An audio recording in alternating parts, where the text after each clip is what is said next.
times do you pick up the phone to talk to one of your colleagues or to communicate within the organizational setup? Are you not more comfortable with just shooting out a mail? Email.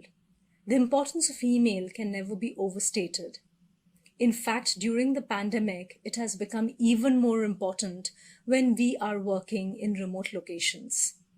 But email is not a very rich mode of communication. You know that written communication lacks the social loop. It does not have facial expressions, body language, or your gestures, or your vocal quality to say or to add on to what you have to say. And hence, you need to frame your emails very well. In today's session, we are going to look at how the tone is the most important one in writing emails. I have talked to you about tone at length. I'm just going to revisit that once again. It is again important to make your emails short and crisp because you have to value people's time. It needs to be structured and it needs correctness. Mistakes, spelling errors, errors in name, all this makes the reader believe that you are casual and careless as an individual, and how you need to avoid colloquial language when writing emails in an organizational setup. So tone, when I said that email is the most important communication channel, you do understand that the social loop is absent. I did say that you don't have facial expressions or vocal tone or gestures, and there is a certain negativity bias that creeps in when a sender sends out an email. So if the sender is positive, the receiver will receive it as a neutral message. And when the sender feels neutral, the receiver feels negative. Now, email, I had mentioned to you earlier, is like a kryptonite. Just as when the Superman comes in contact with the kryptonite, that green substance, and loses his power, similarly, email becomes one level down. So it automatically downgrades a few positivity notches by the time someone receives it. And hence, effective emailing is very, very important. And you can only do that by upgrading the positivity of the language used. You need to be very explicit about the emotional intent and be considerate of the recipient's feelings. Emotional intelligence is important at every instance in the workplace, including when you're writing emails. Why is it important? Because otherwise, your emotional intent gets conveyed through your vocal quality, through your facial expressions. When somebody is reading words, it is only words. And words are all you have. And hence, you have to increase the positivity notches of your email writing. Positive language can be an effective tool in developing business relationships. The more positive you are, the better relationships you will build. For instance, look at this example. You can't take these papers until I have had a look at them. The moment you say, as soon as I have gone through these papers, you may take them. Now, look at the difference. I am saying the same thing.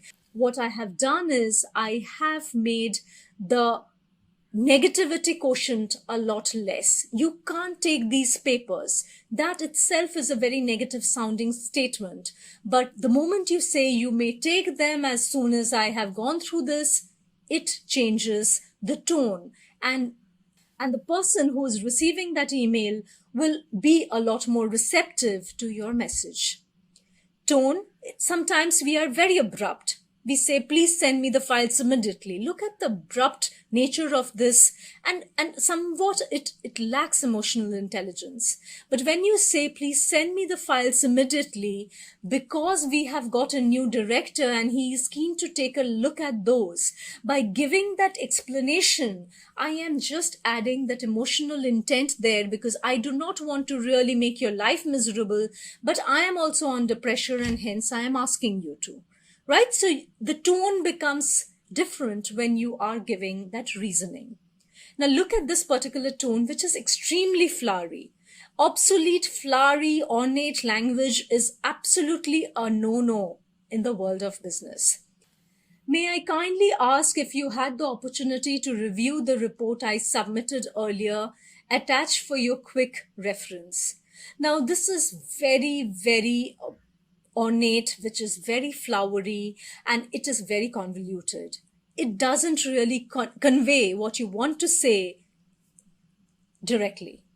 So if you write a message which is polite nonetheless, by writing, can you please review the report I sent you last week and say attached. It is crisp, it is concise, it is complete, and it is considerate. So you are asking the person, can you please? That itself shows consideration, because you are not saying, please review the report. So understand how business writing can differ depending on your understanding of tone and your desire to be specific. Carrying the discussion forward on tone, sometimes you can change the whole tone of an email by changing the emphasis from I to you. Remember, when I was giving you an example of communicating bad news, I was telling you that how you should not use you as an accusatory tone, instead take it upon yourself. So depending on the situation, you will use the I and we, or you will use the you tone. So if you are actually granting credit, it is better to use the you tone. So for instance, let's take this example. We are happy to extend you a credit line of rupees 2.5 lakh. Instead of saying we are happy, you say you can now spend up to 2.5 lakh on your HDFC credit card. It is a more positive one. You tell the reader what the reader wants to hear, that he can spend up to 2.5 lakh without thinking of crossing his credit limit. Like I said, when you is confrontational, start with I. So you will not say you have failed to sign in your check. So somebody has given you a check, forgetting to put his signature. You will not say you have failed. You will say that your check arrived without a signature. So you are changing that I and the we tone, or you can say that we received your check which did not have a signature. So you're changing the tone from I to you or we to you, depending on whether you're using it in the positive context or in the negative context. Key ingredients. Of course, you're going to use emails for the right purpose. So do not bombard people with emails which do not have a purpose. Do not spam. Ensure the ease of reading. Your emails should be clear, absolutely crisp, and should be structured and formatted in such a way that there is an ease of reading.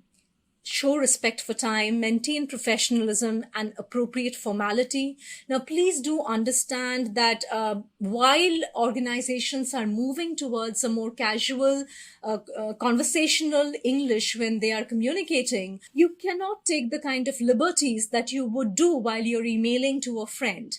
So be very cautious about the language you use in an email in an organizational setup.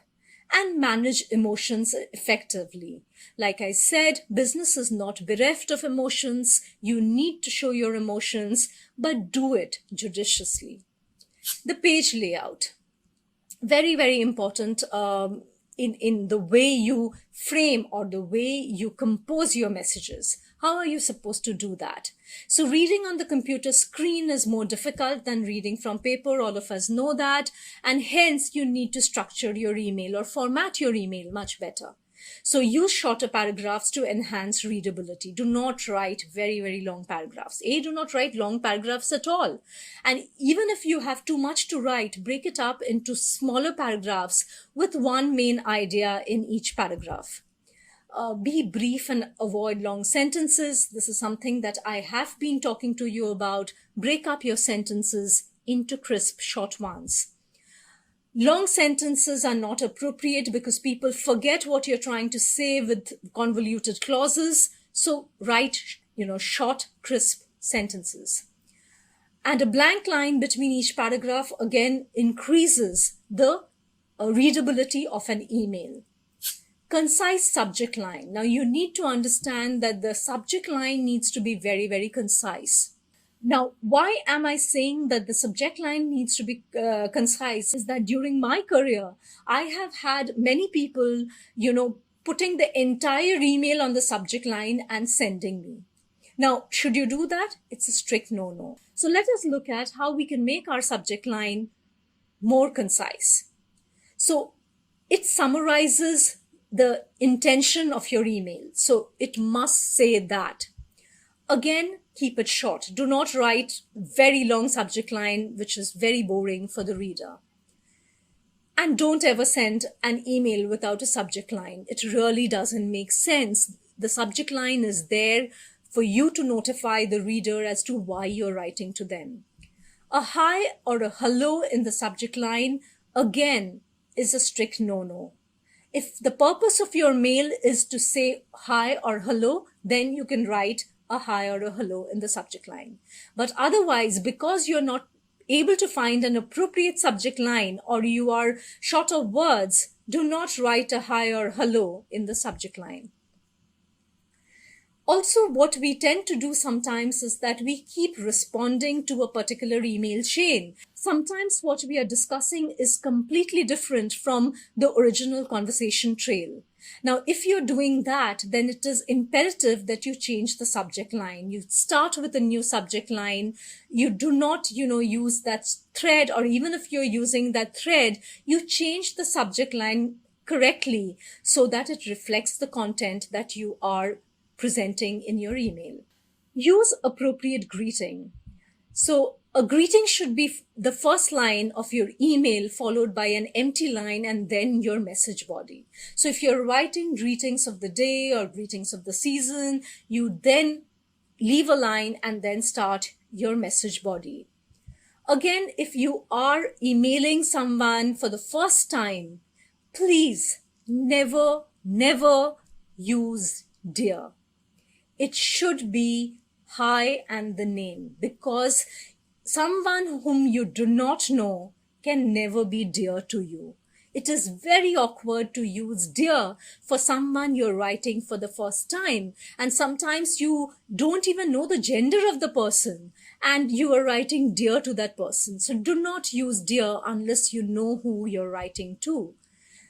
Salutations can be very tricky. What do I mean by salutations? I mean, are you going to write, dear Miss So-and-so, dear Mrs.? What are you going to write? So if you are crossing cultures, it is best to write the full name of the person, because sometimes from the name itself, you will not understand the gender of the person. And in such a case, in such a tricky situation, it's better to write the full name. Instead of writing, I have got mails from many people referring to me as Mr. Papia De. Now, please avoid those kind of grave mistakes. So it is safer to use, if you know that the person belongs to the female gender, it is safer to use an MS or a Ms instead of Mrs. or Miss, because you do not know their marital status. Using appropriate language. So what are some of the things that you should not use? You should not use smileys and other emoticons in your emails. They are good for WhatsApp, they are good for your texts, but a strict no-no in organizational emails. Do not use abbreviations. I know all of you are extremely fond of these. It makes our life easier. We do not have to say by the way, we do not have to say laugh out loud. So please restrict the usage of these abbreviations to your texts and to your WhatsApp messages. So non-standard punctuation and spellings, give me, that. So instead of give me, instead of THAT, that, and WILL, will, if you use these kind of, short forms, which are common again in texting, it is not going to go down very well in an organizational setup. Casual and careless is what people are going to term you. Again, linguistic shortcuts are signs of friendly intimacy, like I said, if you are texting, and it is not considered appropriate for business emails. Again, a strict no is using all caps.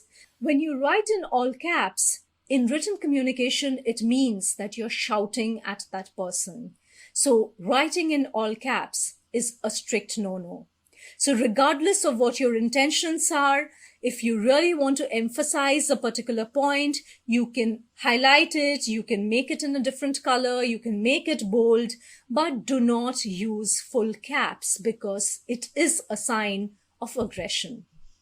And use active voice instead of passive. I've given you examples of active and passive voice earlier, so be direct and use active voice. People find it difficult to understand passive voice compared to active voice.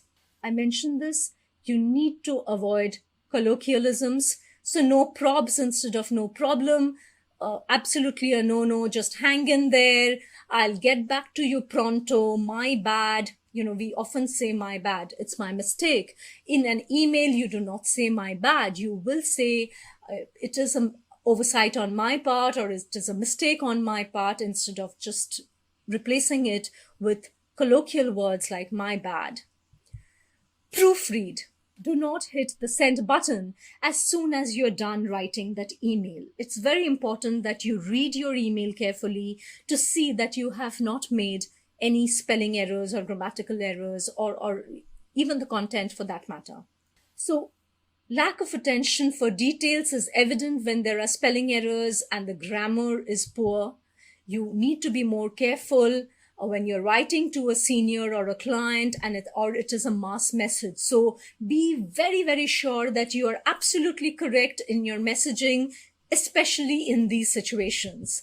And a spell checker. Please do understand that today it is much easier to write because technology has facilitated a lot of things. An autocorrect, a spell checker are some of the things that helps us. But do understand that even the autocorrect sometimes leads to a lot of typos. Say, for instance, you're writing somebody's name and the autocorrect, makes it something else and you do not look at it. Without proofreading it, you've sent that email and it is not going to go down well. Trust me, in my career, I have received over 500 emails, which has addressed me as Dear Papaya, because my name, unfortunately, actually comes very close to the name of a fruit or a vegetable, which is papaya. So the autocorrect automatically prompts papaya, and which is why I get this mail. And this is true for many, many people who receive emails with weird names just because of the carelessness of the writer. So these are some of the do's. I'm just trying to summarize what I said. These are some of the do's which you need to follow when you're writing an email. So use an informative subject line. You must use a very courteous tone. You must bring in the key point of your message up front. Brief, absolutely. The Bard had said brevity is the soul of wit, and it is true for business communication at least. Make it easy for the reader to reply yes or no or give a short answer. So design your messages in such a way that people can respond to it in a very short, brief manner. End with appropriate next steps. So what are you going to do next? End with those. Check thoroughly before you hit the send button and make yourself look good online because your email can be forwarded to anybody. So do understand that one of the drawbacks of this particular channel of communication is also the fact that it can be forwarded to anybody. So be very diplomatic when you're sending emails, being conscious of the fact that this is a recorded communication. It can be used against you at any given time. And the last but not the least is response to email promptly. Typically, it is believed that you should respond to email as promptly as you can. If you do not respond promptly, at least within 24 hours, you must respond to an email. Now that we know the do's, let us look at what are the don'ts. What are the strict no-nos? I said never leave the subject line blank.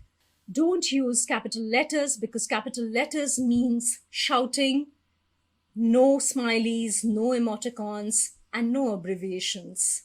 We use abbreviations like PFA, please find attached, which is a very, very common one. I'm not talking about these common ones or ASAP, but avoidable. Even PFA is so hackneyed, so done to death that please replace it with something else. People are going to appreciate that. Don't send without checking for mistakes. That's again a must. A proofread is important.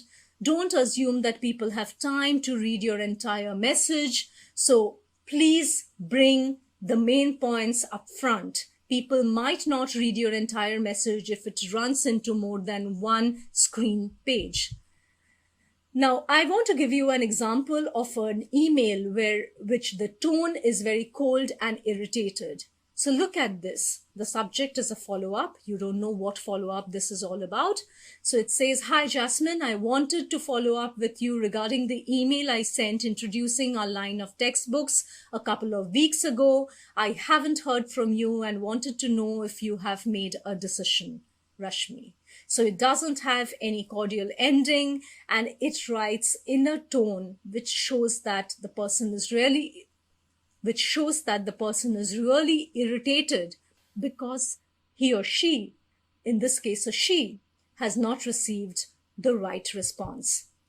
But the same message, if you want it to be brief and warm, if you do want to get a response to that email, you need to write it differently. And how can you write it differently? Let us look at this example. So you're writing the subject line, which is a little more detailed. So circling back about Orient Longman. So you belong to Orient Longman and you're writing to Crossword. And you're saying, "Hi, Jasmine, I hope all is well. I'm sure things are very busy at Crossword, but I still decided to send this quick check-in on whether Orient Longman's textbooks might be fit for the shop. I have reattached our line sheet to this email for your convenience. Let me know if you have any questions. I look forward to hearing from you."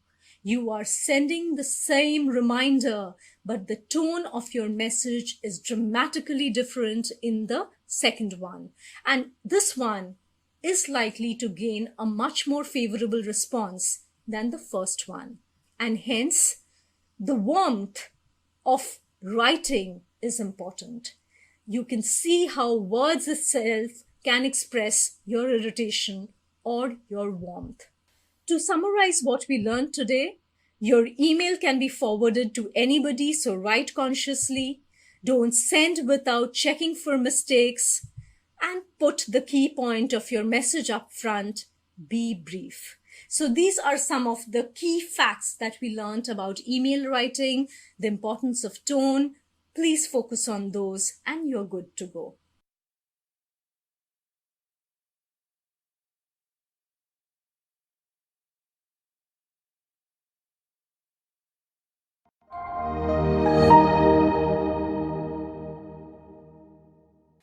In today's session, we are going to focus on writing reports. Now, in an organizational setup, you will be required to write a variety of reports. What are those? Let us take a look. So in today's agenda, we have introduction to different types of reports. We will talk about the various steps of report writing, common organizational strategies of putting together information, and report structures. Now, report writing is a very formatted form of writing, and you need to know the various parts that you need to put forward when you're presenting a report. So let us move to the different types of reports. The first one is the easy one, which is informational reports. It offers data, facts, feedback, and other types of information without analysis or recommendation. So you're just providing a project report. You will essentially talk about the facts and you will give the details about what has been done. In analytical reports, now this is the most crucial bit of any report writing and perhaps the most difficult one. You have both information and analysis. So you analyze a business situation, you look at what the problems are, and then you determine what the criteria for making your choice or providing the recommendation is, and then you map it against the options available and then provide your recommendation. The other one is proposals, which I have already done with you. Proposals, of course, as you already know, is a special kind of report that requires a great deal of persuasive communication, and it requires you to convince someone to do as you are proposing. What are the 3 steps of report writing? The first one is, of course, planning. The next one is the actual writing process. And the third one is ensuring that you have completed a report. As I said, a report is a very structured format, and you need to ensure that every part of the report is written comprehensively.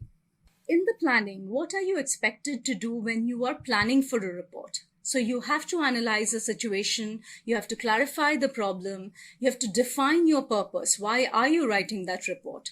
You have to understand who your audience is going to be, not just the primary audience, but maybe there will be a secondary audience to whom the report will then be passed on. And you have to therefore develop your work plan. You have to gather information, all the relevant information that is required for you to present the facts and figures. You will have to select the right medium. Should it be an email report? Should it be a detailed report in a hard copy? What is going to be the format of a report? Is it going to be a short report or a long report? Now, again, depending on your context, you will determine the medium of the report writing. And you also have to understand that you have to organize your information. How to go about organizing your information, we will come to that in just a bit. How will you choose an approach? Remember, we talked about approach in terms of deductive and inductive. Even in report writing, you will have to make a choice whether you want to be direct or you wish to be indirect. So if you want to use a deductive approach, which is a direct form of writing, you must understand that the audience has to be receptive and they are open-minded to your suggestions.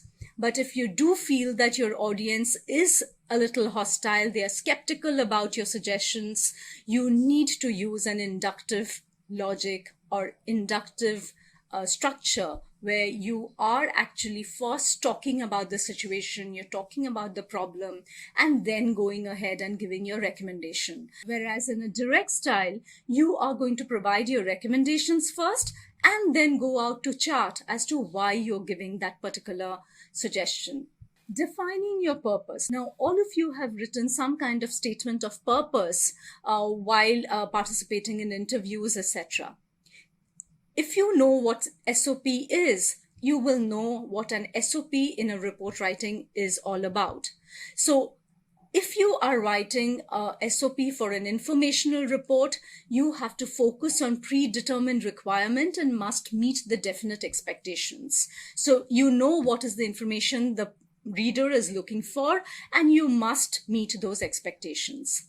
In analytical reports and proposals, the SOP is written as a response to an apparent problem or a possible opportunity. You will write an analytical report essentially because you've identified a problem, or you will write a proposal because you have spotted an opportunity.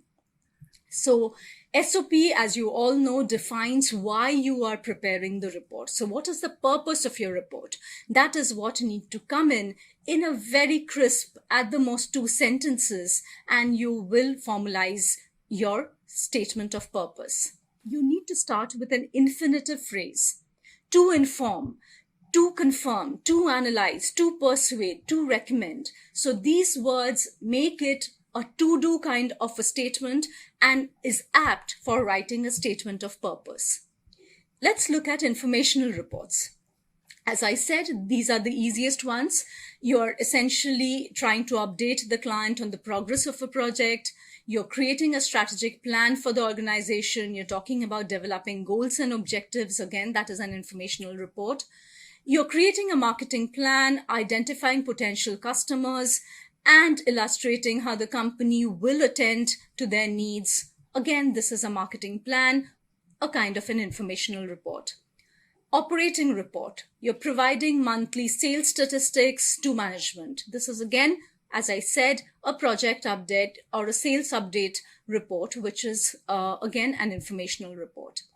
Policy implementation. You've rolled out a new policy in your organization. You're giving the senior management an update as to what has been done so far. How is it progressing? Again, that is another kind of informational report. Sometimes you provide a personal activity report. Summarize what occurred at the annual sales conference. So your organization has nominated you to attend a particular conference. You come back and provide a report on some of your learnings. Again, that becomes an informational report. Compliance report are some other kinds of informational reports. So if you're sending a compliance report to the Securities and Exchange Board of India, to SEBI, you will need to provide information as to what the organization has done to comply to the norms of the country. Now, let us look at organizational strategies for informational reports. Now, if you want to provide information, how should you provide it so that it is much easier for the reader to grasp what you're saying? So these are some of the organizational strategies of clubbing information together.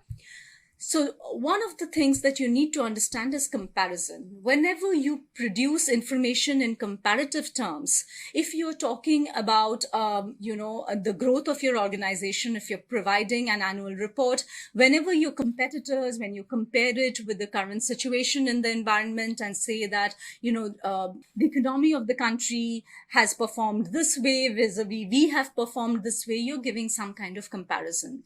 And comparison always gives the reader a better understanding of what you're trying to say. Any information in isolation really doesn't mean anything. The moment you bring in relativity of that information, it becomes a lot more lucid to understand. Importance. So sometimes you organize information in terms of importance. So you prioritize whatever is the most important, you bring first, and then in that order, in that descending order, you present information. Let us take an example of a project which has been planned. So if you're putting the information sequentially, saying that, this is how we are going to do in the first phase and the second phase, you're putting it sequentially. After that comes chronology. So you can also provide, if you're providing, say, a weekly report, you can start with day 1, then move on to day 2, so on and so forth. So you're presenting it in a chronological pattern. Again, easy for the person to read and understand what you're saying. Spatial orientation. Now, when is this important? Say, for instance, you're doing a feasibility study for a new office space. And if you are providing that information, if you give a spatial orientation, so if you're trying to tell the reader how is that place, if you say from left to right, this is how that particular area is, or on the right hand side, you will find that there is a big place where you can set up a cafeteria. You're providing a spatial orientation of the place, providing the reader some kind of visual element to imagine how the place really looks like. Geography. So if you are talking about, an informational report where you're talking about the performance of the organization, you can also look at geography. So you probably present the most important market, you move on to the other markets. So you're now clustering your information in terms of different geographies in which the organization is operational. In terms of category. So again, if you are talking about products, you're giving product information, you will break it up into different category. For instance, whenever a cosmetic company tries to provide information about their products, they tell you which is a mass market product, which is a luxury product, which is a premium product, and those kind of categories always help. What are some of the features of a well-written report? Now let us look at that. So a report needs to be very objective. You need to stand apart and look at the organizational benefits whenever you're writing the report. The report is not about you. You must understand that organizational behavior is of prime importance whenever you're writing on behalf of the organization. So you cannot be biased in your recommendations. You need to be objective and look at it from the organizational standpoint. A thorough research. That goes without saying. Any report which has a shaky foundation in terms of research, which is not backed by facts and figures which are correct will obviously fall flat. And it needs to be structured. Report needs to be structured because it is a long form of writing. Now, people, when they have to kind of consume so much of information, the moment you put it in a structure, it's easier for people to understand. So whenever you're putting a terms of reference, so people know who has authorized you to write this report. When you provide the procedure, people exactly know what are the steps you have followed to come up with this report. When you give your criteria, they know exactly what you have mapped it against. And when you give your recommendation, people know that this is what you're asking them to do. So the various parts of the report needs to be structured carefully. It also requires, again, it goes without saying that it requires a clear writing style. The 4 S's that I talked about, being specific, being simple, being sensitive, and being structured, very, very important, because people will only read something which is easy to read. Now, let us look at what are the different parts of long reports. So in your long report, your introductions should include authorization. Who has authorized you to produce that report? It also should talk about problems, opportunity, and purpose. So the statement of purpose and the terms of reference forms the introductory section of any report. Then comes the scope. You obviously will write the scope of your report. You will write, to what extent you have done the research and what are the limitations. You will then provide a background into what you're about to present. So you will give a background picture so that people understand that what is the situation like. You will also cite sources and methods. So you will give a procedure and you will also give the sources that you have tapped in order to come up with the research. And you will give definitions. So if you're using certain definitions, you will actually provide those definitions for the benefit of the reader. You will cite limitations. That goes without saying. Now look at how an informational and analytical report differs in terms of the statement of purpose. So in analytical reports, statement of purpose needs to be more comprehensive, whereas in informational reports, it can be a little simpler. So in informational reports, you can write that to summarize the company's spending on the annual conference, right? So that is what you're doing. You're summarizing the spend. However, if you're writing an analytical report where somebody has authorized you to analyze basically the cost structure and figure out how you can be more prudent in the next year, your SOP will read something like this: to analyze the expenditure on the annual conference for 2020, evaluate the impact of price rise in hotel and food and beverages charges, and suggest ways to trim expenses for the next annual conference. So this is much more comprehensive, tells exactly what you are setting out to do. In the informational report also, you are telling exactly what you're setting out to do, but because it is providing information only, it is a lot simpler.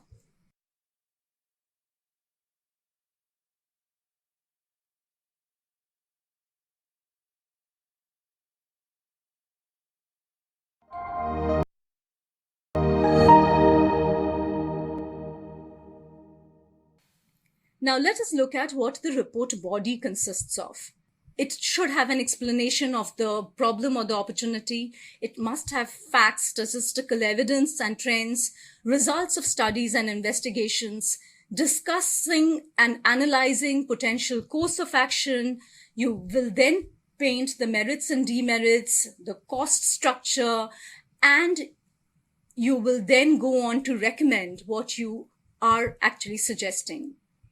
You also need to bring in a procedure, which is the steps in the process. What is the procedure that you have followed to come up with this recommendation? What are your methods and approaches? So if you're using any kind of models to analyze certain things, you need to mention that what are those methods that you're using. You must state the criteria against which you're evaluating the options.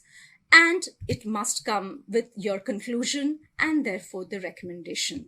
Okay, we talked about the inductive and the deductive format. So if you look at in terms of formatting, more or less everything remains the same.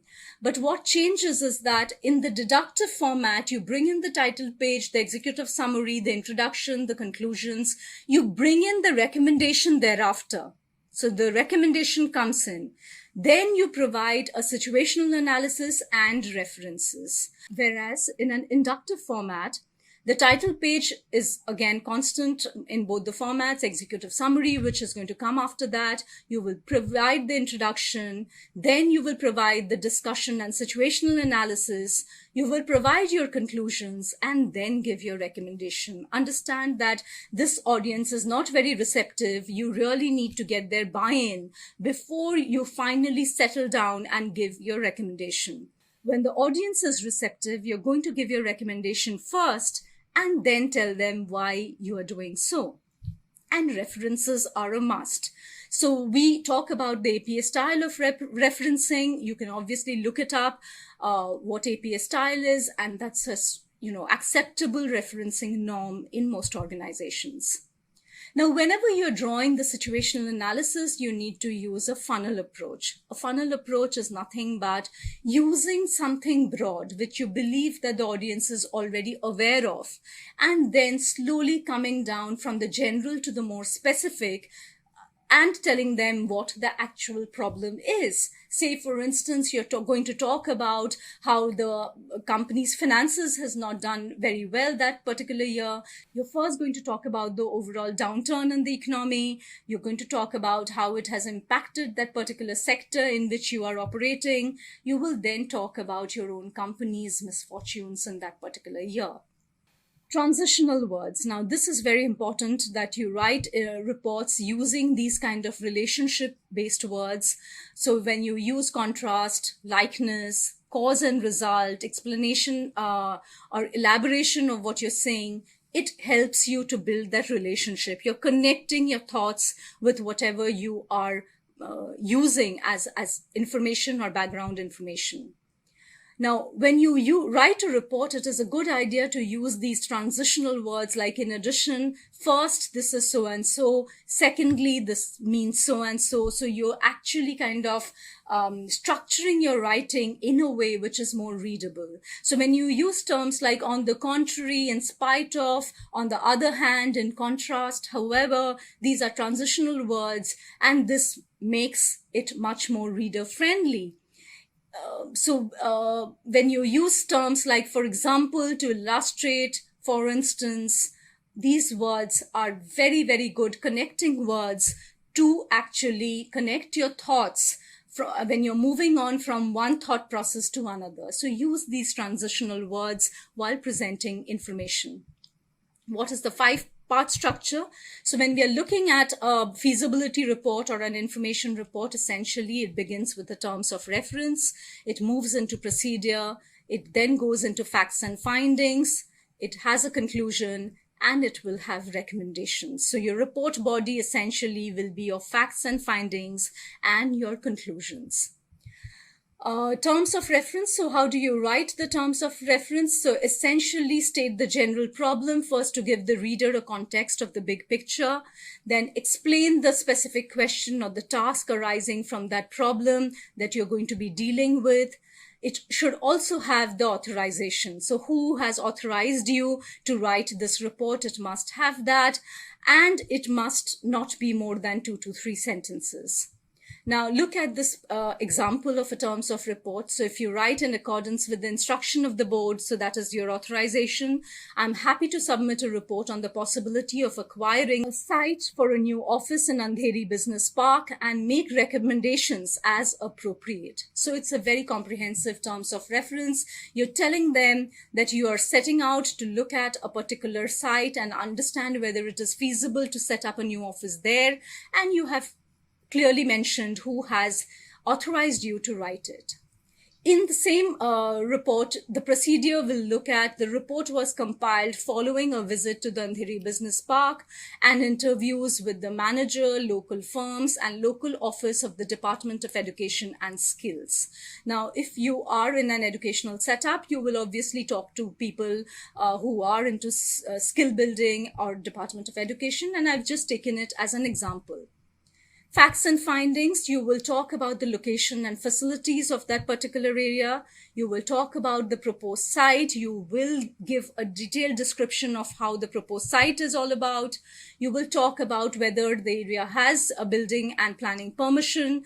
You will look at these kind of details.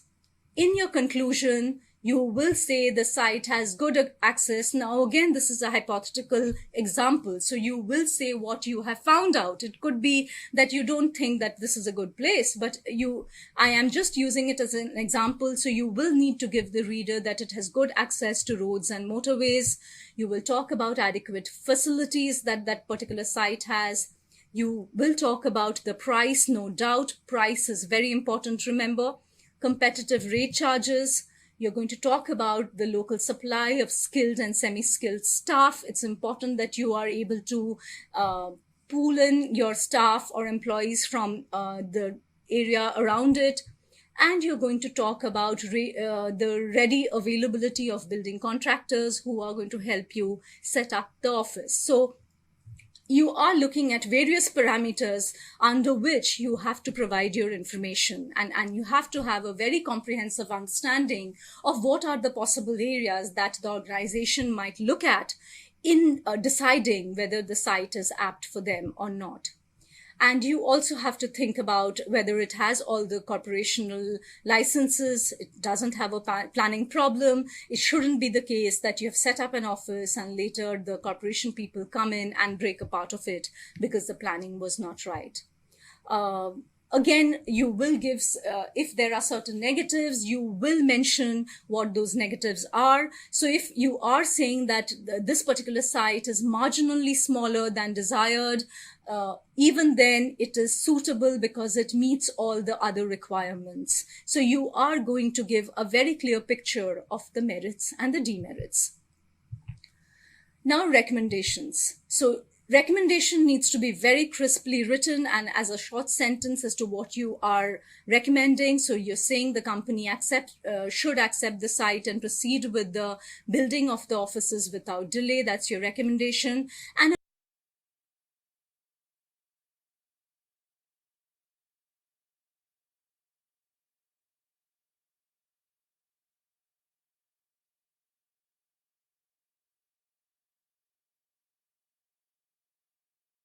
a report requires a signature. It needs to be signed by you. Actually means that you are responsible for that report. A report without a signature doesn't really make sense. It needs to have a signature.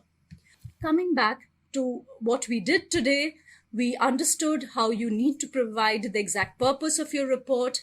You need to segregate information under subheads. You need to understand the various parts of a report. And the third thing is that attention for detail is an absolute must when report writing. You have to understand what the reader is expecting and try to give him as much information as possible on those parameters. Let us now look at a sample report where one is a good and the other one is a not so good report. And why so? Now let us look at that. We are now looking at a not so good example of report writing. So here they had to do a feasibility report of setting up a college-owned student housing. And they have done a cover page which says that, this has been prepared for the Board of Trustees of JC College. And they go on to say that who has prepared it, and it must have the date. So these are some of the musts of the title page. It then goes on to talk about the executive summary, and the executive summary is not really comprehensive enough. It then goes to give a background, which is all very fine. Again, you will find that when the reports are shared with you, you will find again there are a lot of loopholes in the background that they have presented. Now look at the point that they have come with a problem statement. They say that the problem statement is to decide the costs of maintaining housing and the amount of money that can be generated as revenue from the rents, right? So essentially they are looking at a problem which is a little broader than this, but they have narrowed it down to more specific problems, which is, whether the money is worth it and whether the rents will will justify such kind of investment. They haven't actually focused on the fact that the college is looking at setting up a student housing. It could also require them to look at certain other problems which they have overlooked. Now look at the fact that they have clubbed this information, which is coming up next, as criteria. Now what they have presented is not the criteria, but their procedure. And they needed to put it under the subhead that this is the procedure that they have followed to come up with this report. So what are the various things that they have done should have gone under procedure. Now, after that, they have come assessment of options against criteria. Now, if you have provided the procedure, that is not really your criteria. Your criteria is something else. Criteria are those parameters against which you're going to map your options, right? So even if you look at their options, the options are having a college owned housing or on the campus, having a college owned housing just outside the campus, having a college-owned housing 2 to 3 kilometers away from the campus, and maintaining status quo, that is, no housing is required at that moment. So they have looked at these particular options, and they have, but frankly, I think that they could have looked at just, setting up a housing or not setting up an housing as their option. And they could have then gone on to recommend that if they do have to set up an housing, where should that be? Because in this, they have limited their options. It could also be, they could have looked at something else completely, not just 2-3 kilometers away, but some other options available to them. After that, they have straight away gone into assessment of the options. They haven't really talked about what their facts and findings were. Very, very important that once you have done your procedure, you tell us what your facts and findings are. Your facts and findings will bring out your criteria, and therefore you can then map your options against those criteria. Without your facts and findings, straight away jumping into mapping options against criteria is not the right thing to do. So you will not understand what is it that they have done and what they have found out, and they start putting it together in a tabular format, which again doesn't work very well. And they have gone on to do this repeatedly about several things. And then they have given recommendations here. The recommendation should have been one, which is, should they set it up or should they not set it up? And they have gone on to say that JC College should go ahead with its plan of having a college owned housing. It talks about the fact that this is what the rent should be. Now, they needed to be a little more focused in terms of saying all of that earlier when they were presenting the merits and demerits. And in the recommendation, they should have just said that this is what we believe that the college should do. Now, why is this not such a good report? I already explained to you. So let us look at a good feasibility report, all right? So we are moving on to the terms of reference. So the first one you write is the purpose of this report. This clearly say that this report is to present the findings of a student housing feasibility research for JC College. It clearly says that this is who had been authorized to do it and who did they do under the guidance of. So if there was a team lead, who was that person and how did they go about doing it? So then they provide a very crisp background of what this report is all about and why they are doing it. So they talk about the fact that the problem here is that the students find it difficult to find housing nearby at comparable rates, and hence the college is looking at providing a student housing. They move on to the problem statement and they talk about the fact that, the purpose here, the problem statement here is the to-do plan. What is it that they are trying to do? They are trying to find out whether it is feasible for the college to set up that housing, whether it is financially viable, that is the revenue from the rent should justify the development of such an option. So it's very, very clearly mentioned what the problem is.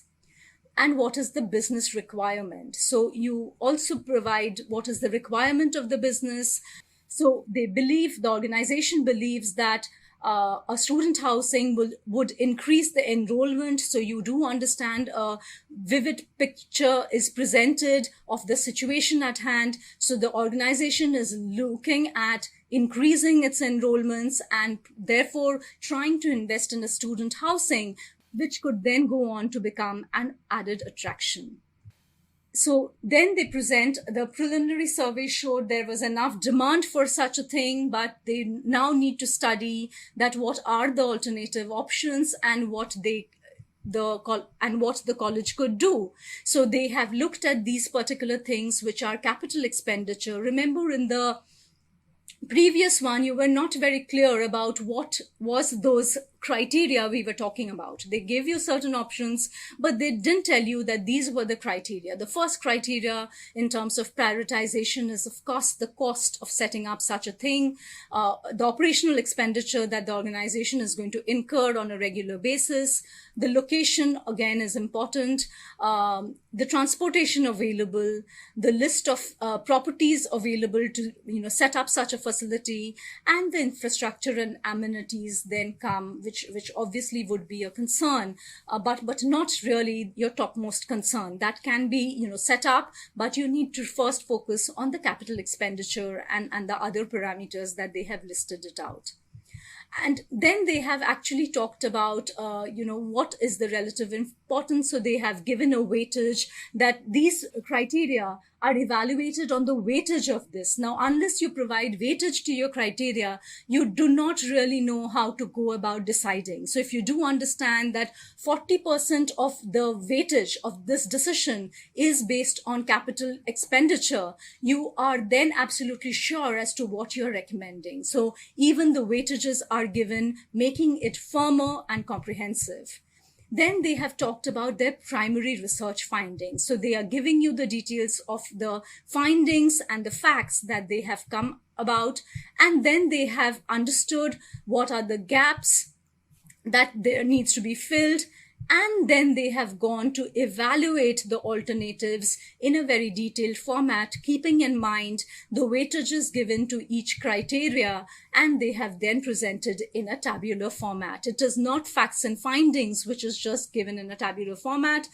For a clear understanding, even the options or the alternatives are evaluated against the criteria. And clearly, the recommendation is very precise. It says that extensive research and analytical evaluation tells them that it is a good idea to invest in this kind of a capability, and it will be in the interest of the student. And they talk about purchasing a building and then renovating it instead of going for a completely greenfield project. So they are actually suggesting a kind of a brownfield project. So this is why this report is so comprehensive, and this is how you should set out to write your reports.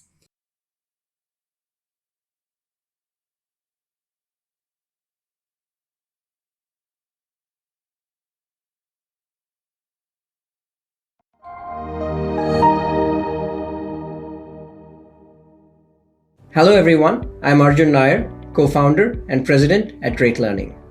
I'd like to congratulate you and welcome you to the postgraduate program in management for executives. I'm glad you've taken this opportunity to pursue your formal education